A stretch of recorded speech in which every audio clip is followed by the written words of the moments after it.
Charlie, the tall, foreboding queen of the constant. She's a presence felt in every single moment of gameplay. Whenever you slip into the darkness for a few seconds too long, you'll meet her. Kind of. She just takes a mean chomp out of you. But if you follow the path of the shadows and fell the ancient Fuel Weaver itself, she'll appear before you, asking for your aid in rebuilding the ancient gateway, in exchange for her boon. She can also be seen in numerous animated shorts and even some of the poster art for the game. So who exactly is Charlie, and what does she want? Is she the big bad of this game? The primary antagonist? Well, what if I told you Charlie may have started out as a villain for this story, but she might just end up becoming a hero? Let's start from the beginning. Charlie, whatever her surname is the younger sister to Winona. Born to two parents currently unnamed and only seen in this very image, we know incredibly little about Charlie's life before she became what she is now.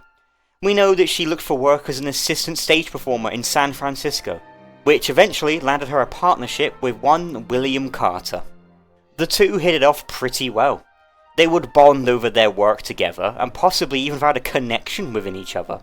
Platonic or not, we may never know, though she does call him Maxie endearingly for what it's worth. The two would perform under Carter's stage names, from Maxwell the Great to the Amazing Maxwell. Their performances were a blast, rocking the socks off all of those in the audience. But Charlie was hearing from William less and less outside of their performances together. So much so that she would investigate his study and find incoherent rambling scribbled all over the walls. It was concerning, but they still had a job to do. On one eventful night of such job, the two found themselves on stage once more, performing like they've always been. Except that night, something went wrong. Somebody, or something, wasn't privy to their magics being used for simple stage plays anymore, and dragged both William and Charlie into what we now know as the Constant. What happened next was shrouded in mystery for the most part. William would find himself the ruler of this new world, taking the mantle of Maxwell and shaped it into his liking. Most of the Constant was dust before he arrived, but there were still some remnants of something being there before him. As for Charlie, her fate wasn't as haughty as her former companions was. She was devolved into a ferocious monster that lurked in the shadows, who fed on those who couldn't see her. She didn't discriminate. She would attack any poor sap Maxwell dragged into this new world, including Maxwell himself when he found himself off of the throne.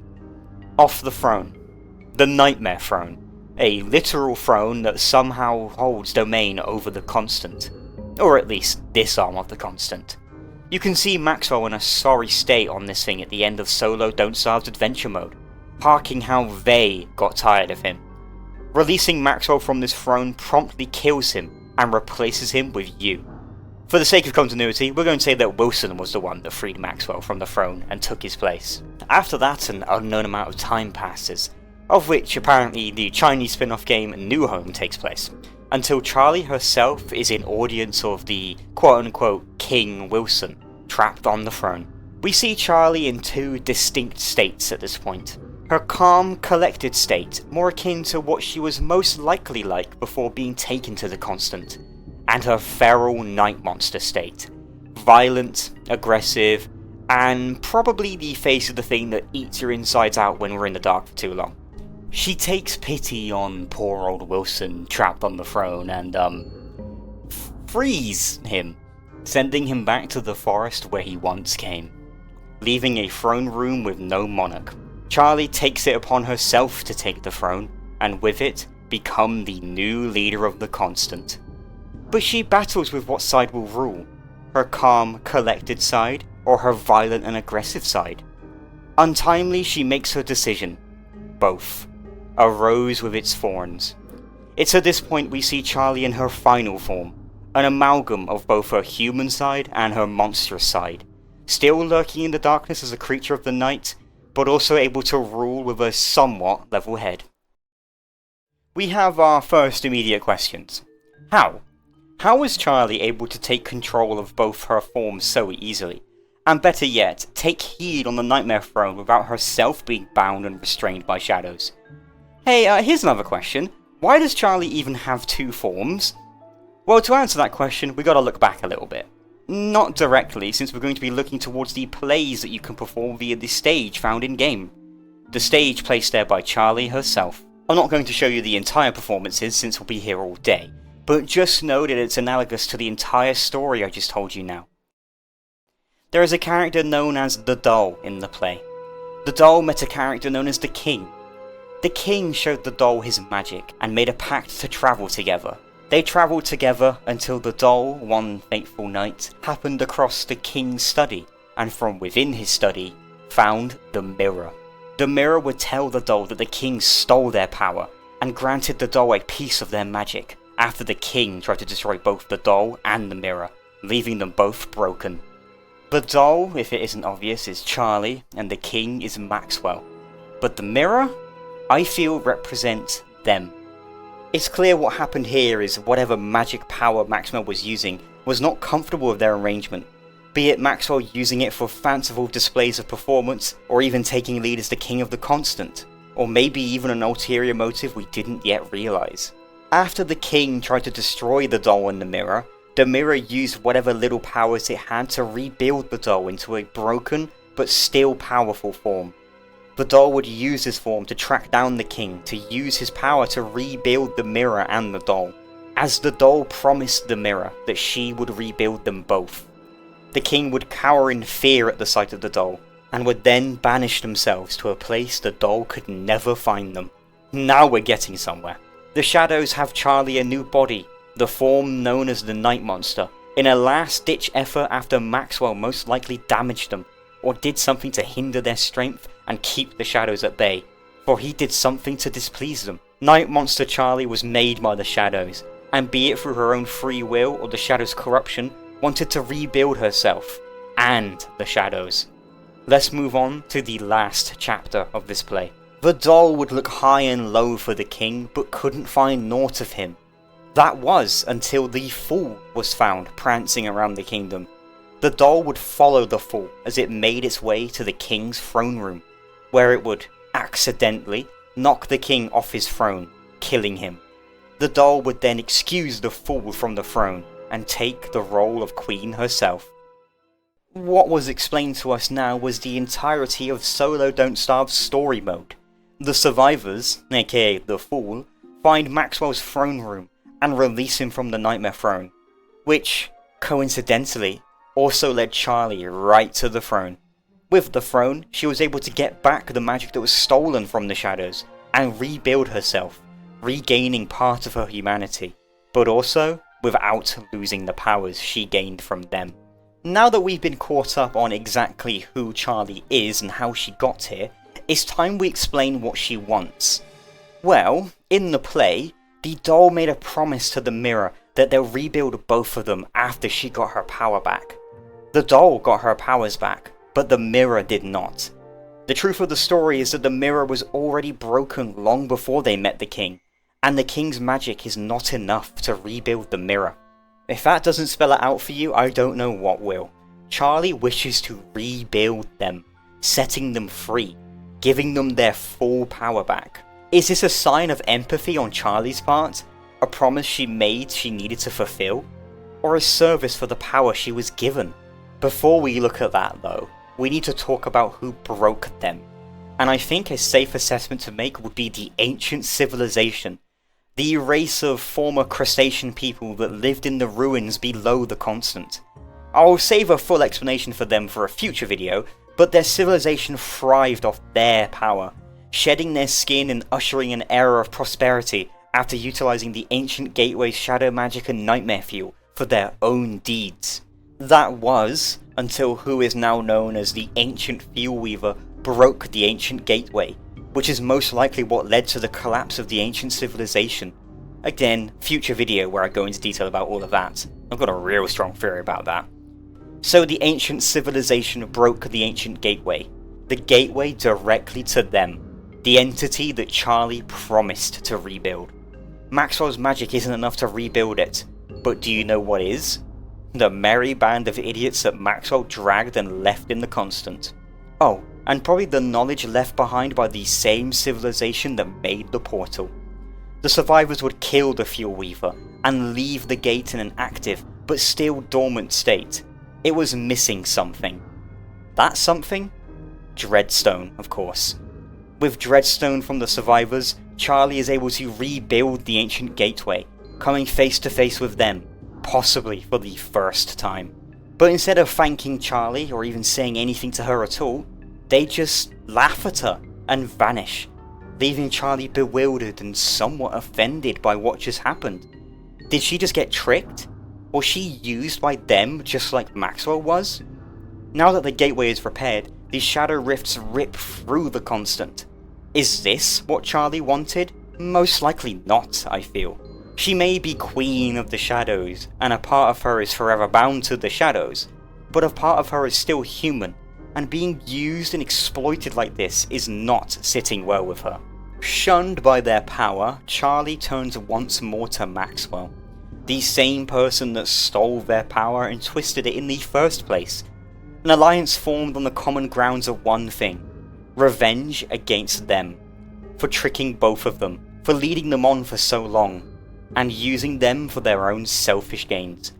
What does she hope to do with them? Probably destroy them, or maybe even take their power. But hold on for a second. Why would Charlie act this way? Was it the shadows corrupting her very way of thinking?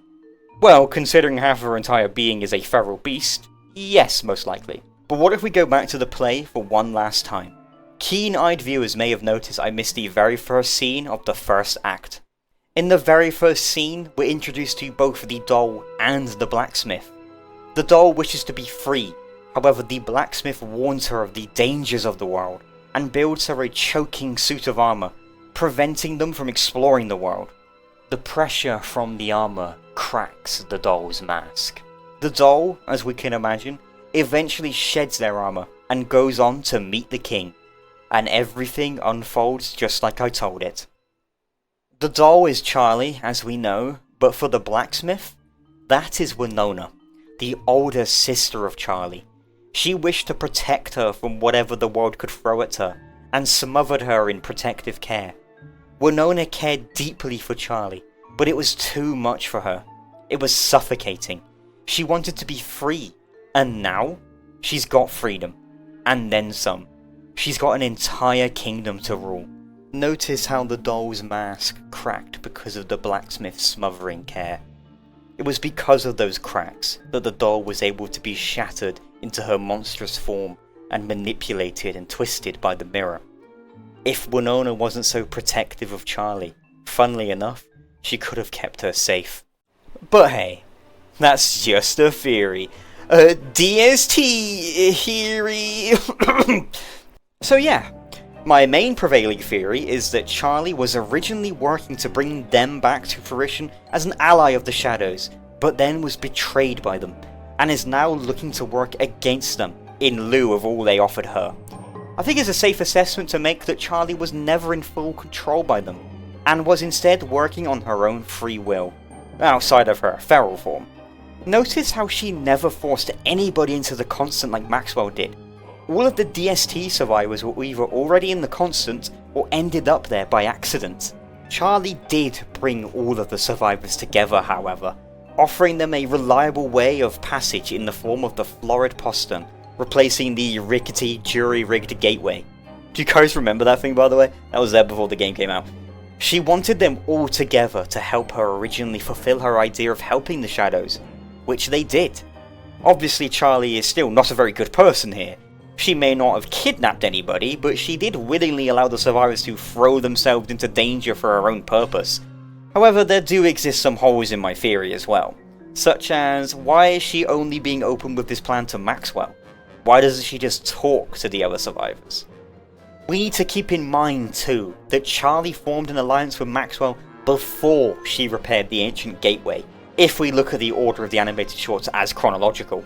Charlie was most likely working with Maxwell to fulfill her original wish of rebuilding the ancient gateway, but didn't tell him that, instead offering him the plan of ruling the constant. However, after Charlie actually did rebuild the ancient gateway and was shunned by them, it was possible that Charlie fell back onto her original plan she told Maxwell, ruling the constant, or maybe destroying them altogether. We do possibly see Charlie updating Maxwell on the plan in one of the animated shorts too, so maybe he knew the entire plan from the beginning himself. Only time will tell.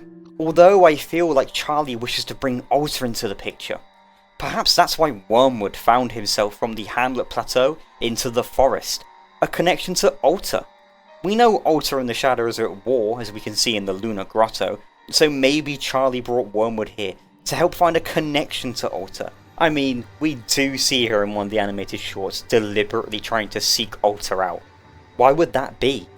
Maybe she needs Alter for something, and maybe that something is a conflict to draw them both out of hiding.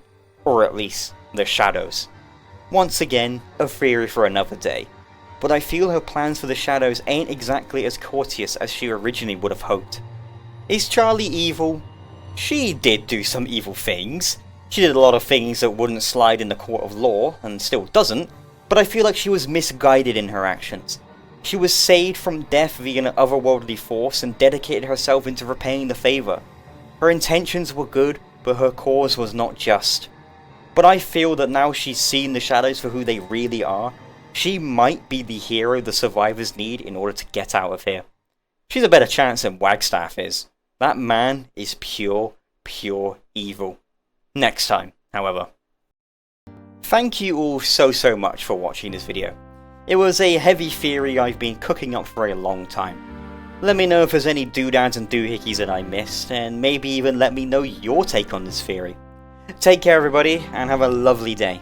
I'm going to go make a tier list video now, based on crafting stations. Bye bye.